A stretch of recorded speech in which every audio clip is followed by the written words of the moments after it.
예, 오늘 하나님의 말씀은 누가복음 9장 51절에서 마지막 절 62절까지 말씀입니다. 예, 신약성경 108쪽에 있는 누가복음 9장 51절에서 마지막 62절까지 다 찾으신 줄 알고 우리 다 같이 함께 읽겠습니다. 시작. 예수께서 승천하실 기약이 차감해 예루살렘을 향하여 올라가시기로 굳게 결심하시고 사자들을 앞서 보내시매 그들이 가서 예수를 위하여 준비하려고 사마리아인의 한 마을에 들어갔더니 예수께서 예루살렘을 향하여 가시기 때문에 그들이 받아들이지 아니하는지라. 제자 야고보와 요한이 이를 보고 이르되 주여, 우리가 불을 명하여 하늘로부터 내려 저들을 멸하라 하기를 원하시나이까. 예수께서 돌아보시며 꾸짖으시고 함께 다른 마을로 가시니라. 길 가실 때에 어떤 사람이 여짜오되 어디로 가시든지 나는 따르리이다. 예수께서 이르시되 여우도 굴이 있고 공중에 새도 집이 있으되 인자는 머리 들 곳이 없도다 하시고 또 다른 사람에게 나를 따르라 하시니 그가 이르되 나로 먼저 가서 내 아버지를 장사하게 허락하옵소서. 이르시되 죽은 자들로 자기의 죽은 자들을 장사하게 하고 너는 가서 하나님의 나라를 전파하라 하시고 또 다른 사람이 이르되 주여, 내가 주를 따르겠나이다마는 나로 먼저 내 가족을 작별하게 허락하소서. 예수께서 이르시되 손에 쟁기를 잡고 뒤를 돌아보는 자는 하나님 나라에 합당하지 아니하니라 하시니라. 아멘. 예, 오늘 말씀 나를 따르라라는 주님의 말씀을 제목으로 우리가 함께 은혜를 나누려고 합니다. 예, 마지막에 보면 지도가 하나 나와요. 지도를 좀. 예, 지도 보이시나요? 네. 지명이 보이시나요? 예수님이 오늘 본문 이전까지는 지난주까지는 여기가 어디죠? 갈릴리 호수, 갈릴리 바다 이 주변에서 거의 공생의 사역의 3분의 1을 여기서 사역을 하셨어요. 그런데 이제 오늘 본문에서는 여기서 떠나셔서 목적지인 예루살렘을 도착하시는 거예요. 예루살렘은 왜 가시는 거죠? 죽으러 가시는 거예요. 그러니까 목적지가 어디라고요?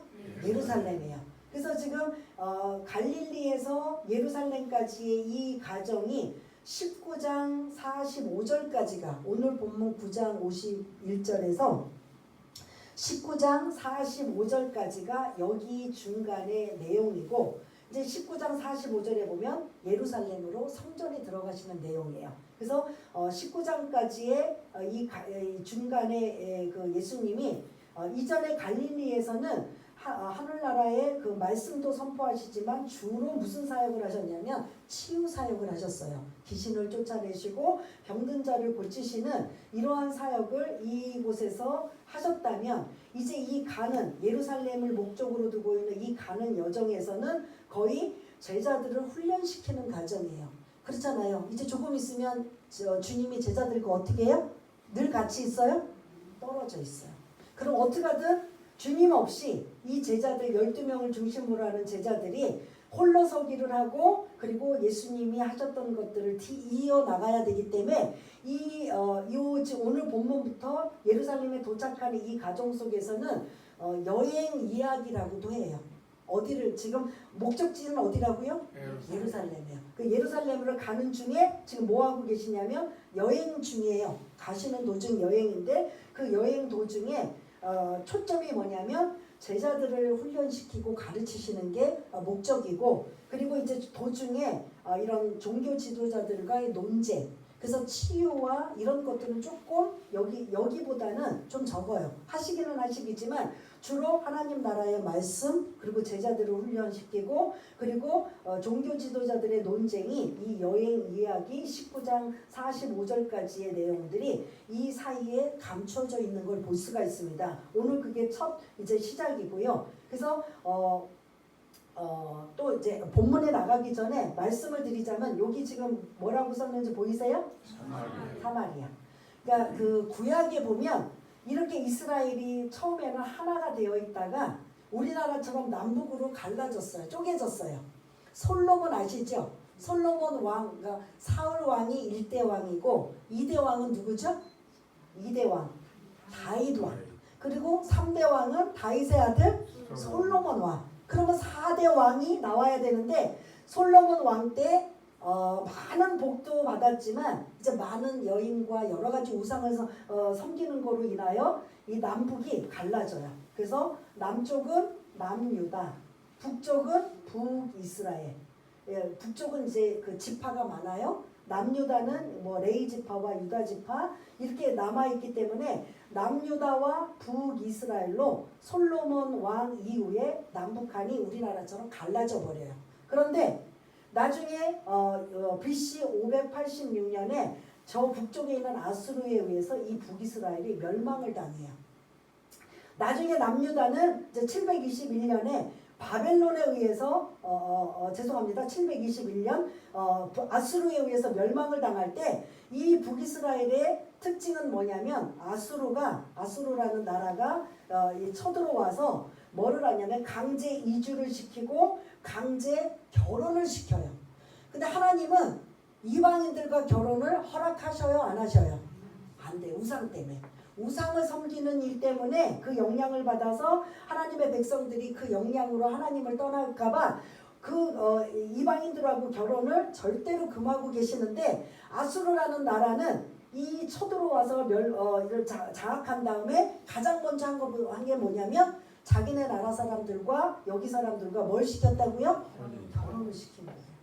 그러니 요 밑에 남유다에서 볼 때는 여기는 뭐냐면 정통성이 없어진 거예요.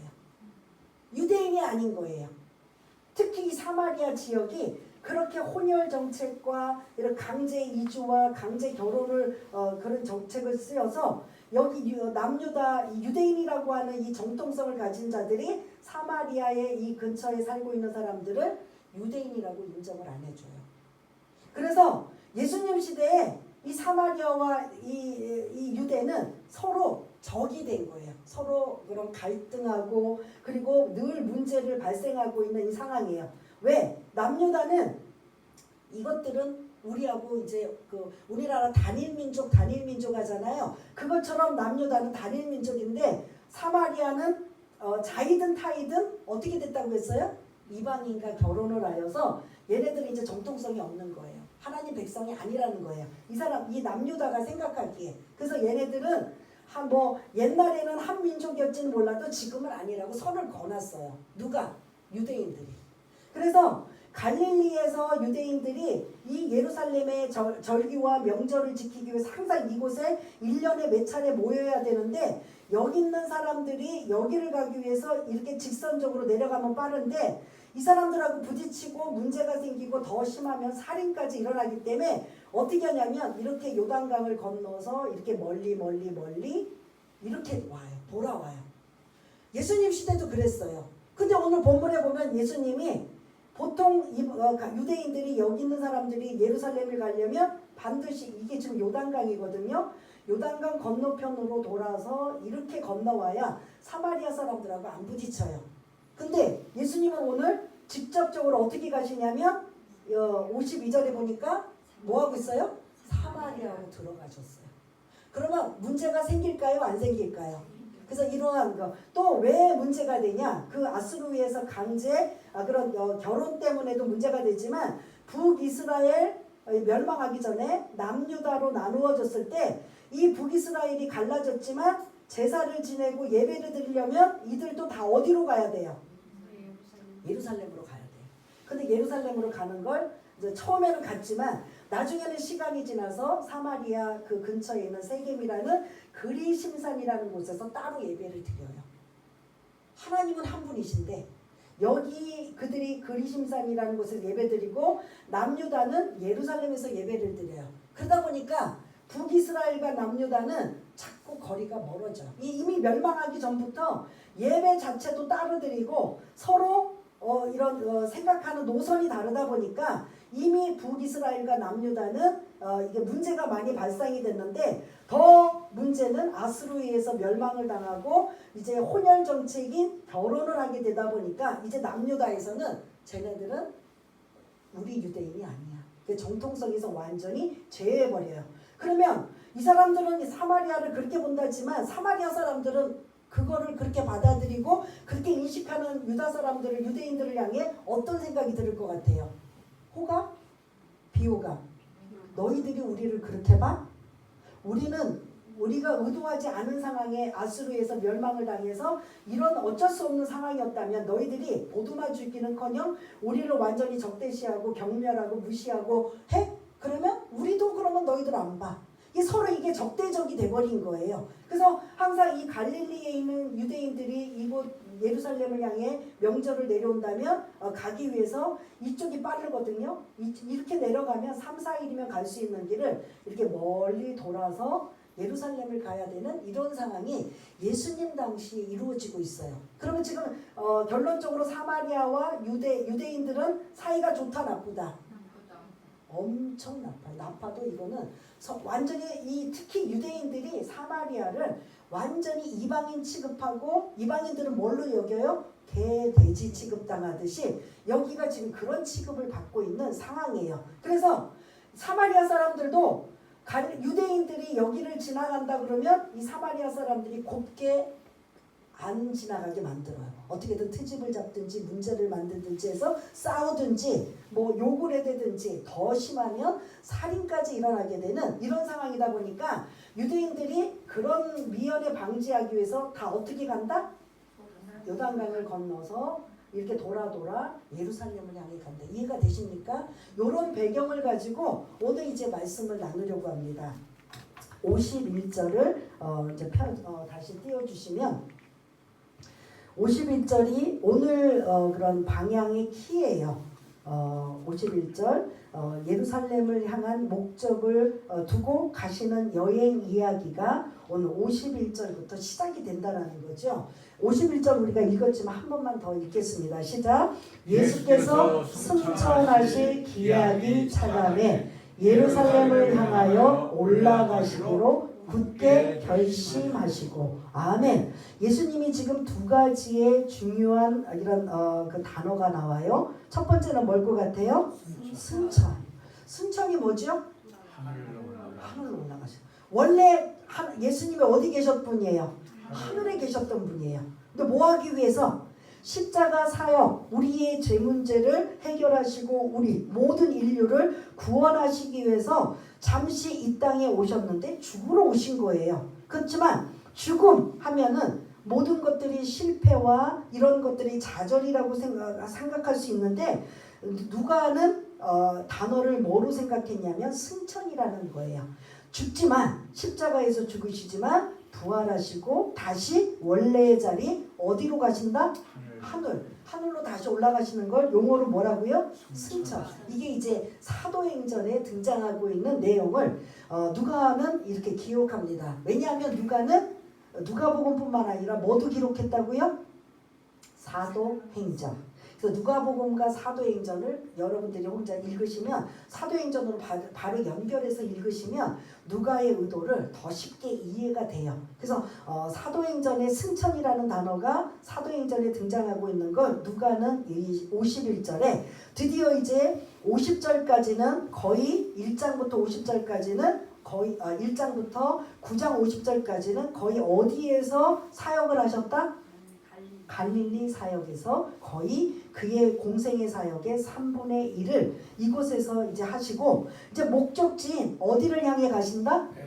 예루살렘. 이해가 되시죠? 그렇게 가시는 도중에 19장까지가 이제 그런 예루살렘에 도착하기 전에 예수님의 여행 이야기가 이제 그런 쭉 이어져 내려오는, 그래서 초점은 사실은 제자들의 훈련이라고 볼 수가 있습니다. 그래서 그런 승천이라는 단어는 그 실패로 하는 게 아니라 다시 올라가시는 영광이라는 단어까지도 우리가 생각해 볼 수 있는 이런 것.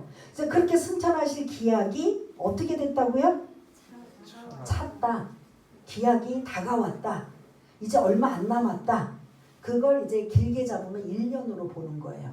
주님이 공생의 사역을 3년이다 3년 반이라고 하시는데, 이제 예루살렘에 올라가시면 예수님은 이제 십자가 지시고 이제 그 마무리 작업을 하시는데 거의 한 1년 정도의 정확히는 아니지만 그런 시간적인 계산을 볼 수가 있는데, 얼마 남지 않은 이 상황에 주님은 어디를 향하여 올라가기로 굳게 결심하셨어요?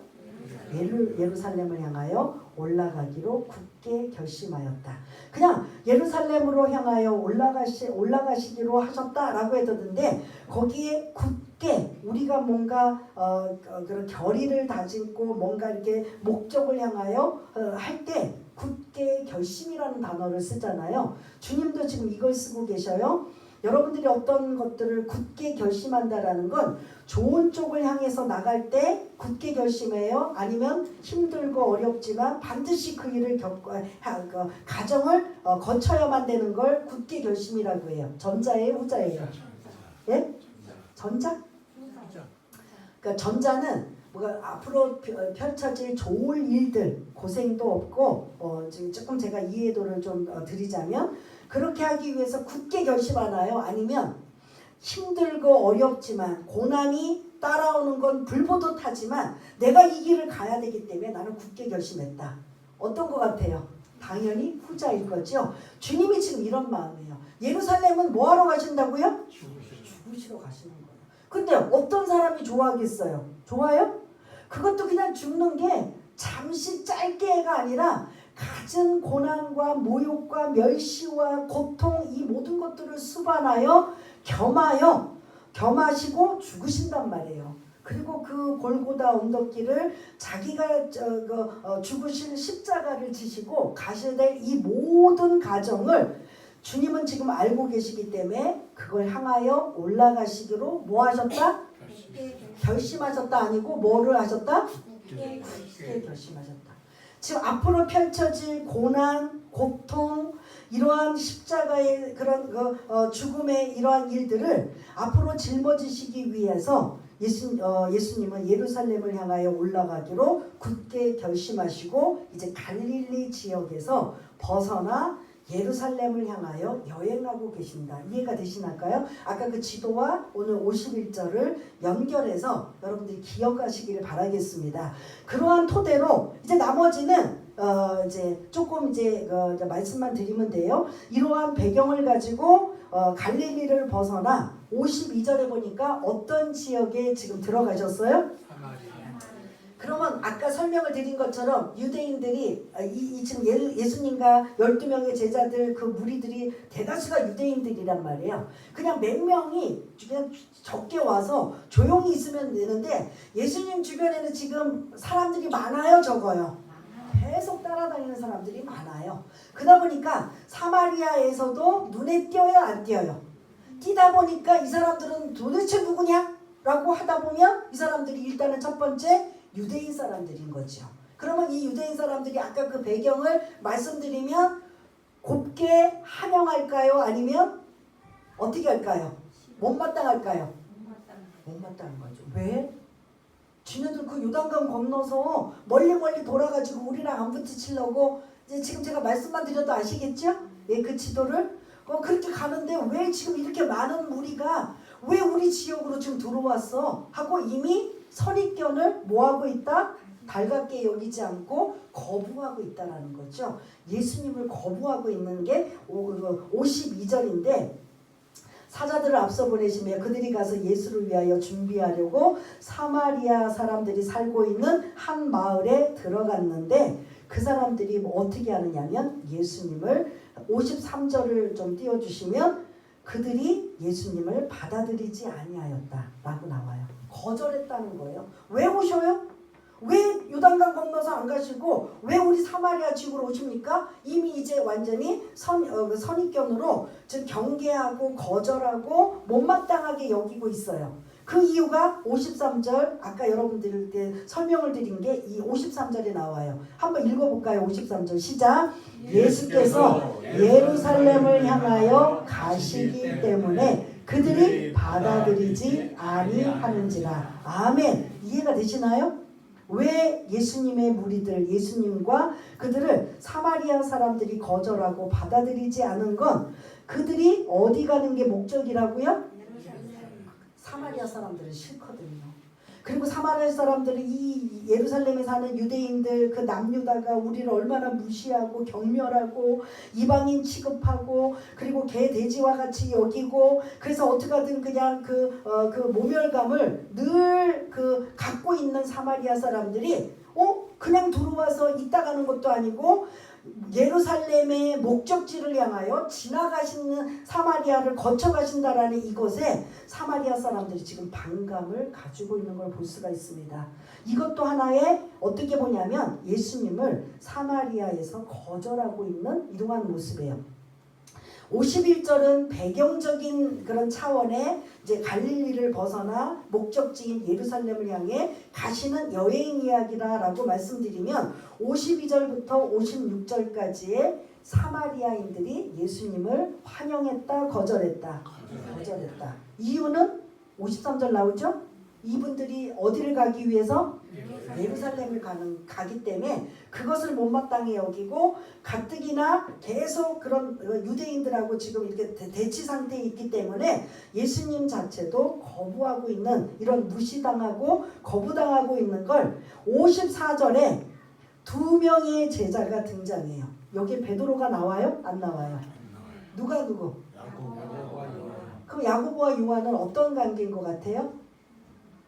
항상 예수님이 3명을 데리고 다니셔요. 베드로, 요한, 야고보. 야고보와 요한은 어떤 관계일 것 같아요? 형제예요. 베드로의 형제는 안드레예요. 근데 그 베드로의 형제 안드레는 항상 빼고 요한의 형제와 베드로에서 항상 3명을 데리고 가시는데 그건 이제 예수님이 데리고 다니시는 거고 그 대표성을 띠고 오늘 본문에서 사마리아인들이 예수님을 거절하고 무시당하고 하는 이 상황을 지켜보고 있는 두 명의 제자들이 54절에 뭐라고 하냐면 54절 한번 읽어볼까요? 시작. 제자 야고보와 요한이 이를 보고 이르되 주여 우리가 불을 명하여 하늘로부터 내려 저들을 멸하라 하기를 원하시나이까? 아멘.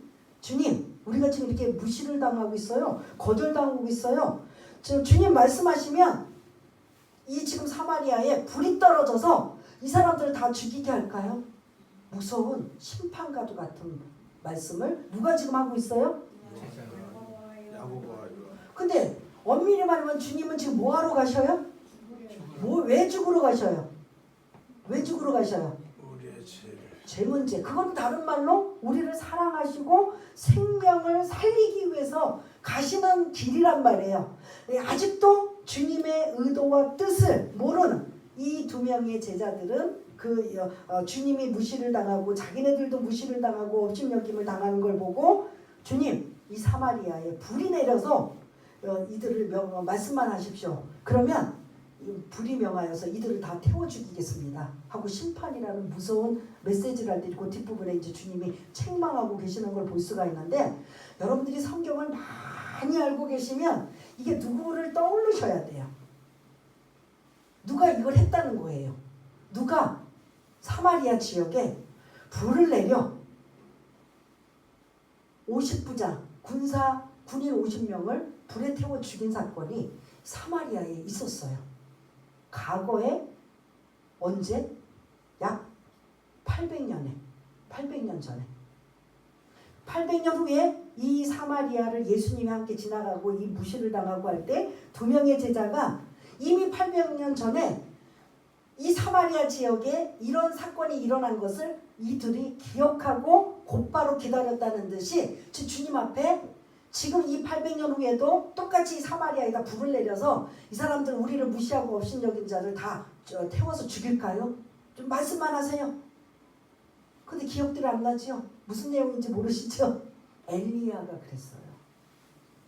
엘리야가 우상을 섬기고 있는 이들에게 이제 계속 제지를 당하고 그런 문제가 생기니까 엘리야가 엘리야를 잡으러 온 군사 50명을 하늘에서 불이 내려와서 그들을 다 살라버리는 이러한 사건이 열왕기하, 여러분들 성경에 보면 지금 그 54절 옆에 빨간 글씨로 자기 성경책에 혹시 써 있는 거 보이세요?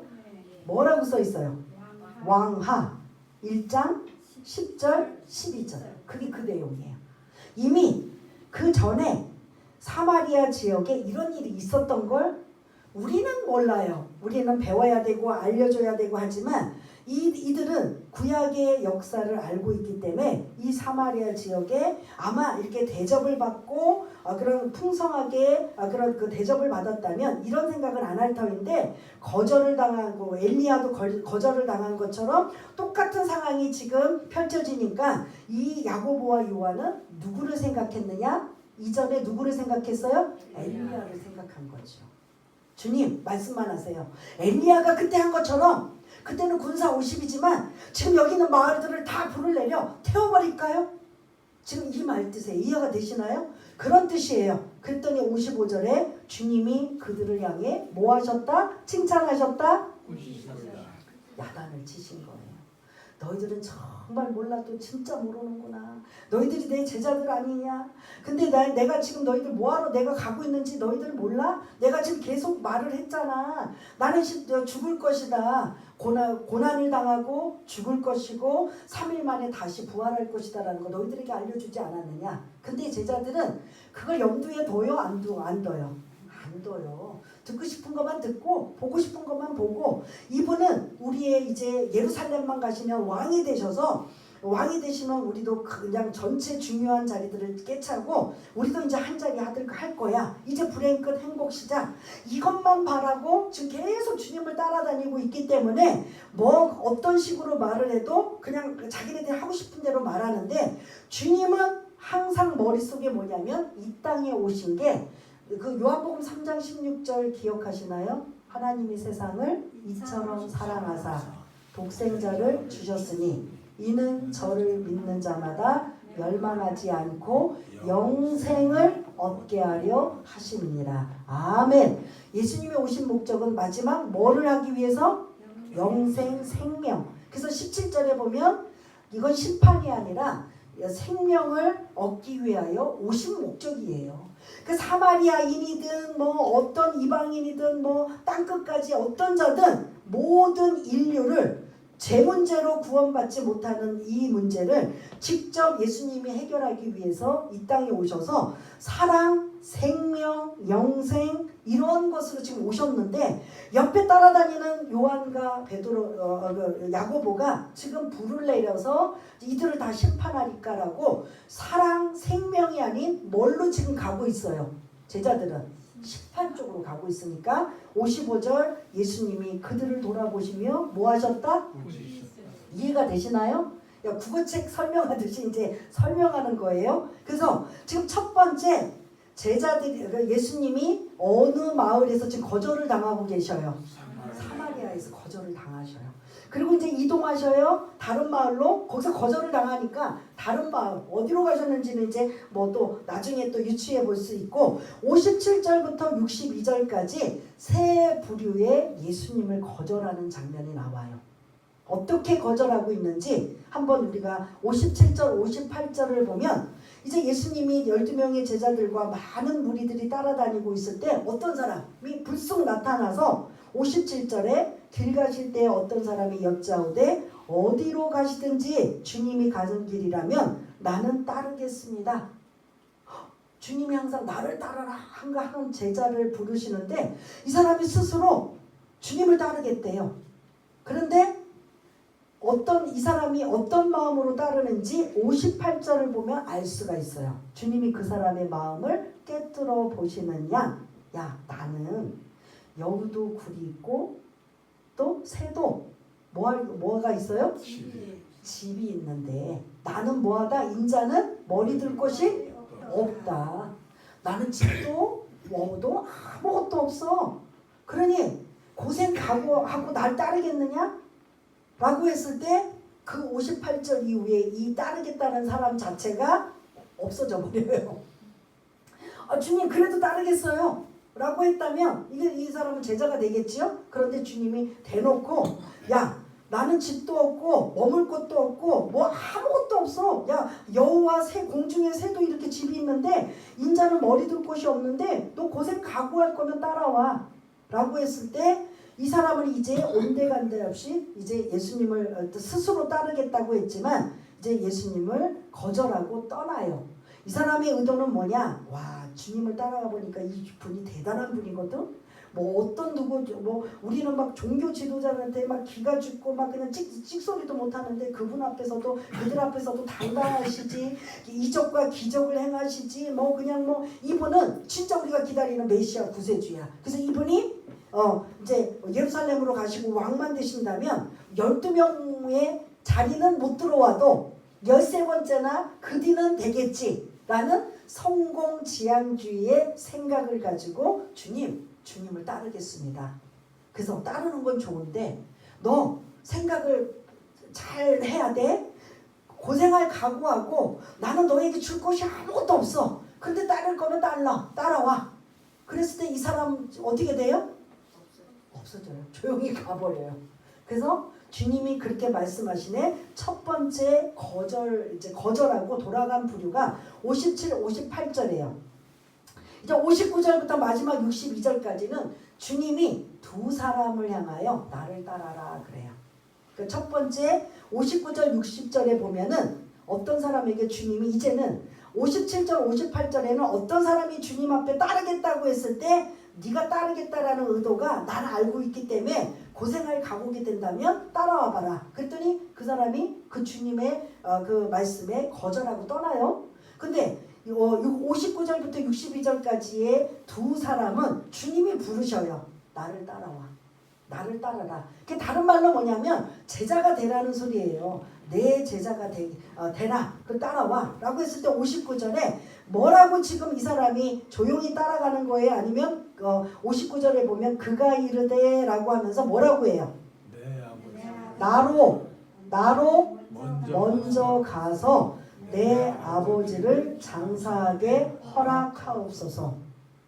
주님 따르기는 따를게요. 근데 내가 먼저 아버지 장사를 허락해달라. 그럼 이 본문에는 여러분들이 읽으실 때는 아버지가 지금 돌아가셨다라는 거예요? 안 돌아가셨다는 거예요?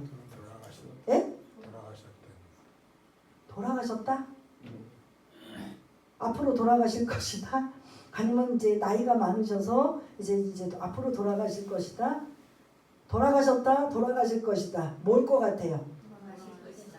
이 본문에는 돌아가실 것이다 해요. 나이도 들으시고 이제 얼마 안 있으면 돌아가실 터인데 그 일을 끝난 다음에 주님을 따르겠습니다.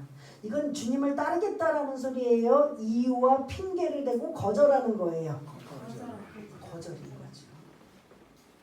주님은 진짜 아까 말씀하신 것처럼 진짜 장사 지내는 중이라면 이렇게 말씀 안 하죠.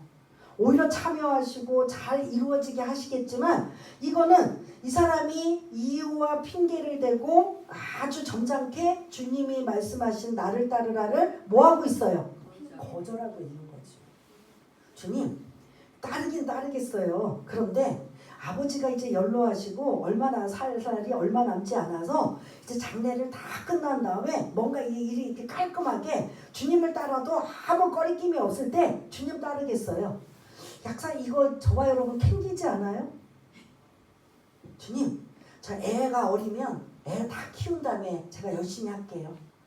지금 돈 벌어야 돼요. 돈 벌고 나서 주님 어느 정도 안정되면 제가 헌금도 많이 해야 되고 성공하면 주님 그때 열심히 할게요. 건강하면 또 대학 공부 열심히 하고 출세하면 성공하면 우리 해요 안 해요? 예? 어쩜 우리하고 똑같아요. 그냥 지금 제가요 안 따르겠다는 게 아니고 안 믿겠다는 게 아니라 지금은 제 일이 더 급해요. 제 일이 우선이에요. 그러니 요것 좀 해결하고 요것 좀 정리하고 요것 좀 다 이렇게 한 다음에 수습한 다음에 그리고 주님 따를게요. 이게 오늘 본문에 있는 두 번째 부류의 주님을 거부하고 있는 거예요. 거절하고 있어요. 이걸 우리가 한번 생각해 봐야 된다라는 거죠. 우리도 우리의 그런 당장 눈앞에 보인 생활과 환경과 현실을 보면서 주님이 어느 순간 이 본문처럼 나를 따르라 라고 했을 때 우리가 아멘 하고 따라갈 사람이 과연 몇 명이나 될 것인가. 여기 있는 분들은 다 믿음이 좋아서 아멘 기다리고 있었습니다. 왜 이제 말씀하세요? 제가 얼마나 기다렸는 줄 아세요? 다 정리했잖아요. 그러니 말씀만 하세요. 이런 사람 있어요? 예? 다 각자 이유와 형편과 처지를 다 드러내고 뭐하고 있어요? 이유와 핑계대고 있는 거죠. 주님 저 안 버려요. 절대로 안 버려요. 제가 왜 버려요? 그런데 지금은 때가 아니에요. 자기가 뭐 하나님이야? 때가 아니게? 우리 아까 권사님 아까 그 잠깐 이제 또 좋은 소식이 있었는데 하나님 때가 되면 다 이렇게 주시는데 우리 생각으로 그냥 조급하고 했는데 아직 때가 아니에요. 누가 이걸 자주 많이 써요? 누가 써요 이거? 우리가 쓰는 거죠. 목회자들도 여러분들한테 뭘 부탁하고 뭐하면 아직 때가 아니에요. 아주 하나님이 그냥 말씀하고 있는 걸 보면 나도 황당하지만 하나님도 황당하실 것 같아요. 때는 내가 정하는 거야. 내가 결정하는 거야. 뒤늦게 시작한 저도 아니면 다른 분 또 어떤 분들이 여러분들을 하나님이 부르셔도 그게 하나님은 완벽하시고 그때가 최고이기 때문에 부르시는데 저도 수도 없이 지금 때가 아니잖아요. 지금은 아니고 뭐는 아니고 가진 이유와 핑계를 대면서 어떻게든 벗어나려고 해요 안 해요? 이게 우리들의 모습인 걸 볼 수가 있는데 주님이 나를 따르라 아니면 어떤 식으로라도 우리에게 말씀하시면 뭐 해야 돼요? 그것이 가장 적합하고 완벽한 것을 하고 여러분들이 빨리 이해를 하셔야 지혜로운 자인데 우리는 그 지혜가 없어요. 좋기는 해. 그런데 지금 내가 그걸 따를 상황이 아니야. 이것도 해야 되고 저것도 해야 되고 뭐도 해야 되고 뭐도 해야 되고 그러니 주님 조금만 기다리시면 안 돼요? 조금만 좀 시간을 좀 지체하면 안 돼요? 이게 오늘 본문에 있는 모습이 우리와 이 본문에 있는 사람과 다를 바가 하나도 없다라는 거죠. 언제 돌아가실지 얼마나 더 살지 모르는 이분을 아버지를 장사하게 허락하옵소서라고 이렇게 정중하게 예수님의 그런 나를 따르라는 이 말씀을 지금 거절하고 있는 이 모습 이게 저와 여러분들에게 좀 와닿는 말씀이 돼야 되는 거예요. 주님은 언제든지 부르시면 내가 지금 죽을 만큼 힘들고 어렵고 막 그냥 코너에 몰리고 막 그냥 갖은 안 좋은 상황이라도 주님이 말씀하시면 뭐 한다? 그게 가장 최적이라는 거예요. 근데 우리는 그거를 모르니까 안 보이니까 못 느끼니까 내 현실과 내 생각과 내 방향으로 이건 아니잖아요. 지금 때가 아니잖아요. 지금 뭐가 아니잖아요. 내가 하나님처럼 하나님 정중하게 거절할 때가 너무 많은 믿음 없는 모습을 볼 수가 있는데 오늘 이 말씀을 우리가 한번 생각해 봐야 된다는 거죠. 근데 60절 주님이 뭐라고 말씀하셔요? 우리 한번 60절도 읽어보겠습니다. 시작. 이르시되 죽은 자들로 자기의 죽은 자들을 장사하게 하고 너는 가서 하나님의 나라를 전파하라 하시고 아멘. 이미 죽은 자들은 영적으로 이 주님이 보시기에는 안 믿는 자들, 지금 급하지 않는 자들, 지금 주님과 상관없는 자들이 이 장사를 해도 아무 문제가 없는데 지금 시급한 건 뭔지 아냐? 삶의 우선순위를 너는 가서 하나님의 나라를 전파하라. 너는 지금 복음을 전해야 돼. 그렇다고 요 말씀을 액면으로 그럼 실제 얼마 지난 다음에 아버지가 정말 돌아가셨을 때 장사 지내는 걸 그럼 못 가나? 그런 뜻이 아니에요. 그렇게 액면 오해하시면 안 돼요. 우선순위가 뭐냐는 거죠. 지금 내가 주님이 나를 부르실 때 내가 계산하고 따지고 다 손익계산을 다 해보니까 지금은 아닌 것 같아. 그러니까 지금 때가 아니에요. 주님 결제 지금 미결제 할게요. 우리 그렇게 하잖아요. 근데 완벽하시고 전능하신 하나님이 우리가 정말 열악한 상황이고 힘들고 어려운 상황임에도 불구하고 너 이거 해 라고 한다면 진짜 믿음 있는 자는 해야 돼요? 안 해야 돼요? 해야 돼요.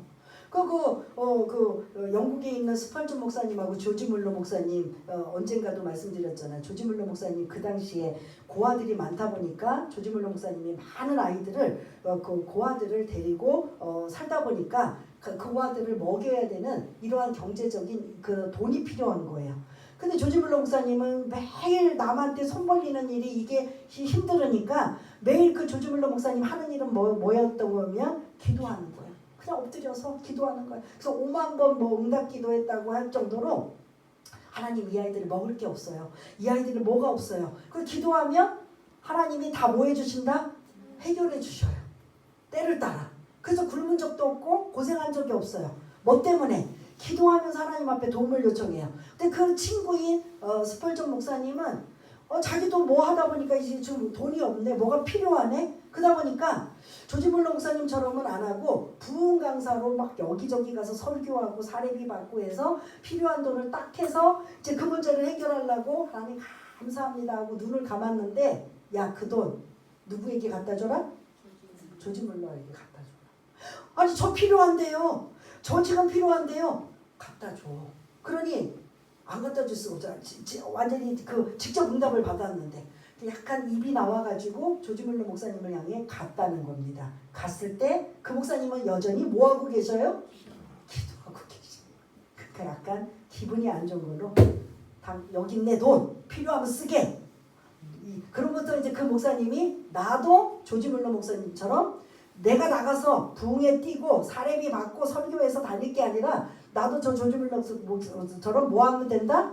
기도하면서 내가 응답받고 해결받으리라. 그런 일화가 사실은 있거든요. 그것처럼 그렇게 열악하고 힘들고 어려운 상황 속에 정말 지혜 있는 사람이 아멘.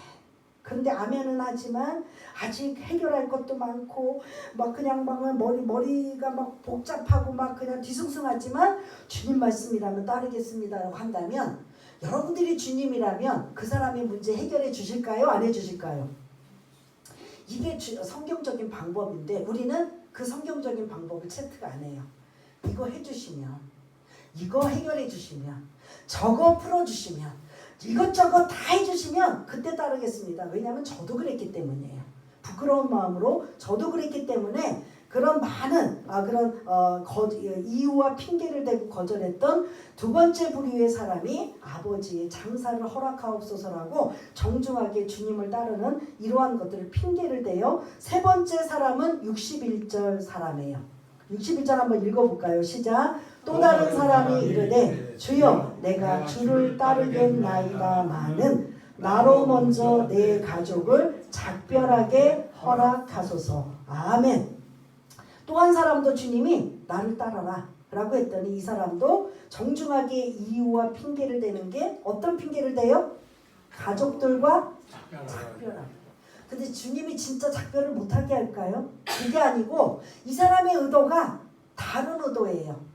이거 부름을 받아서 좋긴 한데 아직 자기 계산으로는 때가 아니라고 생각해서 어떻게 하면 주님과의 관계도 나쁘지 않고 정중하게 이 관계를 이어가면서 거절할 수 있을까? 그거를 가족과의 작별이라는 거예요.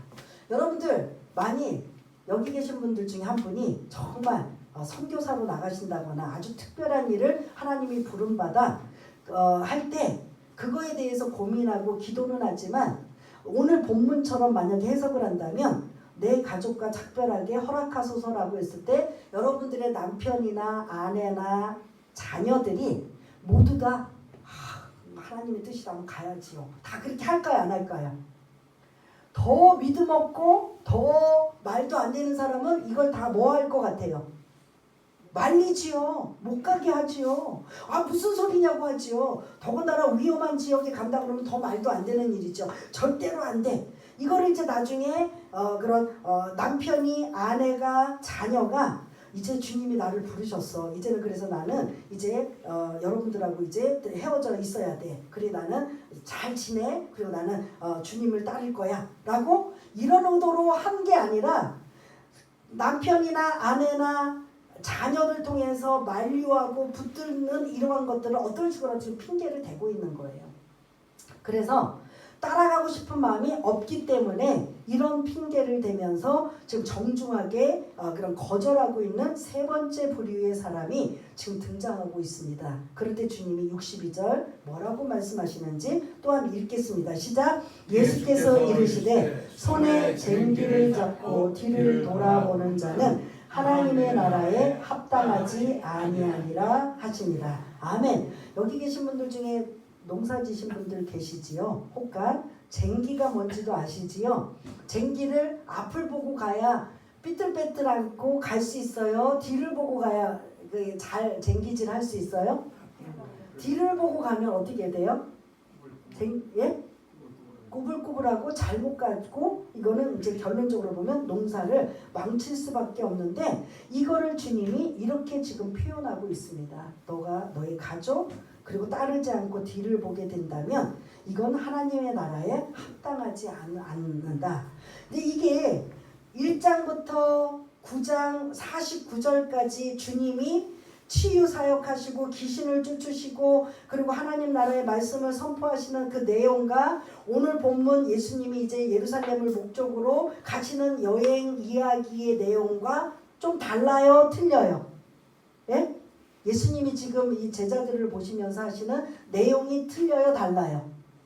갈릴리 사역에서는 그냥 사역만 하신 거예요. 거기서 고치는 사역, 치유 사역, 뭐 귀신 쫓고 말씀 선포하시면서 어떻게 하든 그 영혼들을 불쌍히 여기는 마음인데 이 오늘 9장 51절부터는 본격적으로 제자에 대한 거에 주님이 관심을 지금 많이 갖고 계셔요. 왜요? 왜 그렇죠? 주님은 뭐 하시기 위해서? 죽으러 가시면 이들이 남아서 이 일들을 계속 이어져야 되는데 주님이 죽으시고 다음에 이 모든 일 끝 하면 주님이 오신 의미가 아무것도 없잖아요. 주님은 해야 될 사역하시고 그리고 마무리 십자가 사역하신 다음에 이제 그 뒤로 12명의 사도를 중심으로 해서 이 많은 무리들이 함께 교회가 탄생이 되고 그리고 많은 영혼들을 살리고 세우는 일들을 바톤을 이어받아서 해야 되기 때문에 주님은 이제 의미심장한 말씀을 이전보다 많이 하신다, 적게 하신다?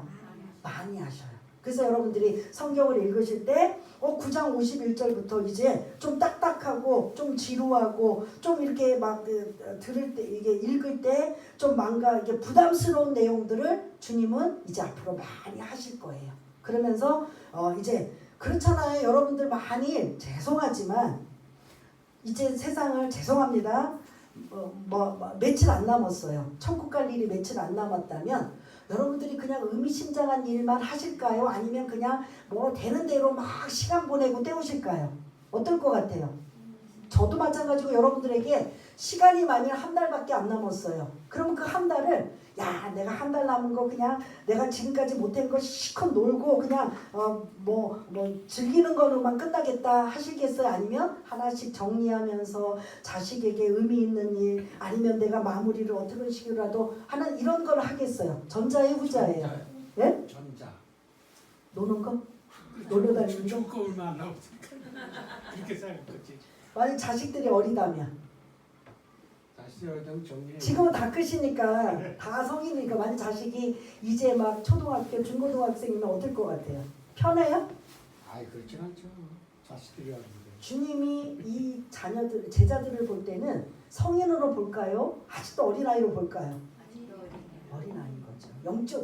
영적으로 어린아이들을 그냥 편안하게 갈 수 없는 상황이다 보니까 어떻게 하든 하나라도 더 가리키고 알리고 깨닫고 그리고 보여주고 하는 이러한 일들이 의미심장한 이야기들이 지금 계속 있기 때문에 여러분들이 이 9장 51절부터는 이제 상황이 1장 1절부터 9장 50절까지는 1편이라고 봐도 되고요. 2편 9장 51절부터 19장 45절까지인가요? 거기까지 2편이라고 볼 수가 있고 3편은 예루살렘 성전에 들어가시는 게 이제 3편이라고 볼 수 있는 게 누가복음의 큰 이런 틀이라고 볼 수가 있어요. 그래서 이 중간에 10장부터는 의미심장하고 조금 부담스럽고 조금 그런 힘든 얘기들이 많이 나와도 이게 뭐다?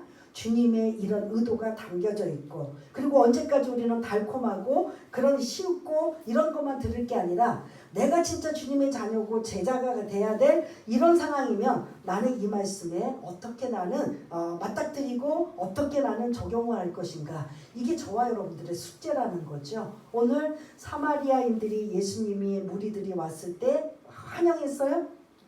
거절했죠? 왜 거절했는지는 지금 말씀 안 드려도 다 이제 이해가 되지요? 이런 역사적인 구약의 배경 때문에 이루어진 것이라고 말씀드렸고, 57절부터 62절까지는 세 부류의 사람들이 주님을 따르기로 했지만 다 뭐 했어요? 거절한 거죠. 출세를 위해, 성공지상적을 위해서 첫 번째는 57, 58절의 첫 번째 부류는 주님을 따르기로 했지만 고생할 것이다. 너 그런 거 기대하지 마. 출세 기대하지 마. 성공 기대하지 마. 절대로 그런 일 없어. 라고 하니까 슬그머니 간 거예요. 나는 이런 부류의 사람은 아닐까. 내가 예수 믿는 건 복 받기 위해서, 또 좋은 일이 있기 위해서, 이것도 이 플러스 알파로 주시겠지만 그게 근본적인 것이 되어서는 안 된다라는 거죠. 근데 이 사람의 의도는 그런 것이고, 두 번째 59절 60절에 있는 사람은 주님이 부르셨는데 이유와 핑계를 대는데 아직 연로하신 아버님이 계셔서 장사한 다음에 그때 모든 것들이 깨끗하고 그런 자유로우면 그때 따르겠습니다라고 지금 거절하고 있어요. 때가 될 때까지 기다려 주십시오.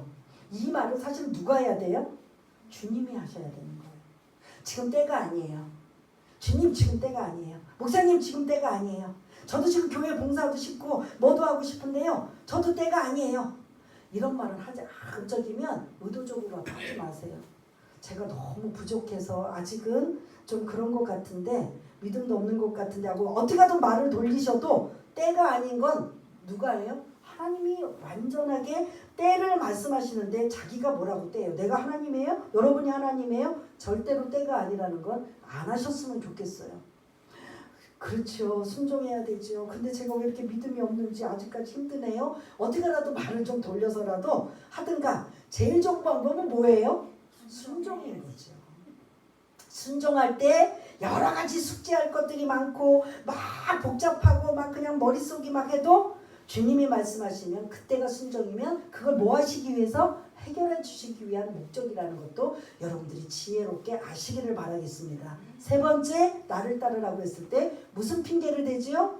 내 가족과 작별할 시간을 주십시오. 주님이 이런 시간도 안 주겠어요? 그러나 이것도 하나의 핑계라는 거죠.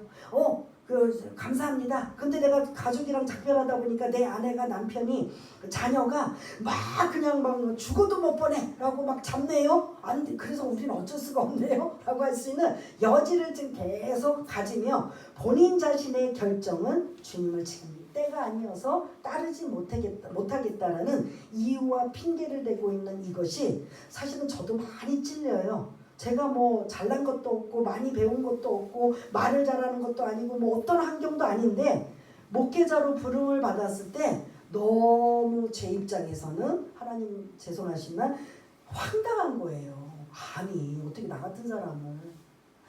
나 같은 사람, 이 신학생도 많고 똑똑하고 잘나고 뭐 여러 가지 막 그냥 많은데 어떻게 나 같은 사람을 이렇게 쓰실 수 있을까라고 여러 가지로 그냥 이런 아주 정중한 이유와 핑계와 가지고 거절했던 자도 저의 장본인 저도 마찬가지예요. 그렇지만 저뿐만이겠습니까? 여러분들도 마찬가지라는 거죠.